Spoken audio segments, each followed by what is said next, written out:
ஸ்ரீவைகுண்ட அணைக்கட்டில் இருக்கோம். இப்பொழுது இங்க வந்து 26,000 கண்ணாடி தண்ணி வந்து வந்துட்டு இருக்கு. அதுல இருந்து வெளியேற்றிட்டு இருக்கோம். ஆக்சுவலா வந்து திருநெல்வேலி மாவட்டம் மற்றும் தென்காசி மாவட்டத்துல அதிக மழை பெஞ்ச காரணத்தினால அங்கிருந்து 55,000 கனஅடி தண்ணி வந்து இப்பொழுது சித்தமல்லி அணைக்கட்டு பகுதியில வர்றதா தகவல் வந்திருக்கு. அந்த தண்ணி நம்ம தூத்துக்குடி மாவட்டத்தினுடைய பகுதிக்கு வந்து சேர்றதுக்கு, மருதூர் அணைக்கட்டு வந்து சேர்றதுக்கு இன்றும் வந்து ஒரு 3 to 4 மணி நேரம் ஆகும். அப்படி வர்ற பொழுது அதுக்கு பிறகு இங்க ஸ்ரீவைகுண்டம் வர்றதுக்கு ஒரு 5 மணி நேரம் ஆகும்.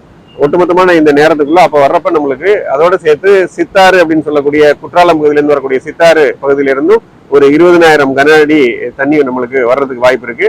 எனவே அங்கிருந்து வரக்கூடிய சர்ஃபேஸ் ரன் ஆஃப் எல்லாம் சேர்த்தோம்னா ஒரு 70,000 கனஅடிக்கு மேல தண்ணி வந்து நம்ம தாமிரபரணி ஆற்றுல தூத்துக்குடி மாவட்டத்துல வருவதற்கான வாய்ப்புகள் அதிகமா இருக்கு. எனவே வந்து இது ரொம்ப அபாயமான ஒரு சூழல்.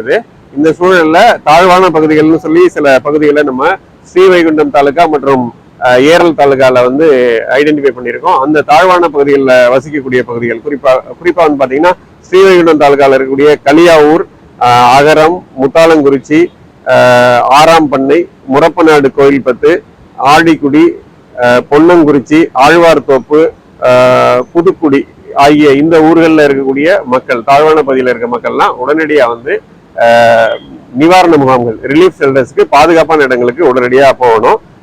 இதே மாதிரி ஏரல் தாலுகால இருக்கக்கூடிய கீழப்பீடாகை கஸ்பா, மங்களங்குறிச்சி, ஏரல் டவுன் பஞ்சாயத்து மற்றும் உமரிக்காடு, முக்காணி, பழைய காயல், புல்லாவளி, ஆதிநாதபுரம், ஆழ்வார் திருநகரி, அழகிய மணவாளபுரம், பால்குளம், கேம்பல் பாத்து, தென் திருப்பேரை, மாவடிப்பண்ணை, ராஜாபதி, வாழவல்லான், மானதி அன்று குறுக்காட்டூர், சேது கவிதா ஆகிய இந்த ஊர்களில் இருக்கக்கூடிய மக்கள் எல்லாம் உடனடியா பாதுகாப்பான இடங்களுக்கு போகணும். தாழ்வான பகுதியில் இருக்கக்கூடிய மக்கள் அனைவரும் பாதுகாப்பான இடங்களுக்கு போகணும். ஏன்னா 2023 வந்த ஒரு பெரிய ஒரு வெள்ளத்துல பாதிக்கப்பட்டிருக்கக்கூடிய மக்கள் எல்லாம் வந்து இப்பொழுது நிலைமையை உணர்ந்துட்டு உடனடியா வந்து ரிலீஃப் சென்டருக்கு போகணும்னு நான் வந்து மாவட்ட நிர்வாகத்தின் சார்பாக கேட்டுக்கிறேன். இப்போ வந்திருக்கக்கூடிய தண்ணியை வந்து நம்ம வாட்டர் ரிசோர்சஸ் டிபார்ட்மெண்ட், பொதுப்பணித்துறையினர் வந்து கண்காணிச்சு சரியான விதத்துல வந்து எந்தெந்த பகுதிகளுக்கு தண்ணியை நிறுத்தணும் அல்லது விடணும் அப்படிங்கிறத முடிவு பண்ணி இப்ப விட்டுட்டு இருக்காங்க.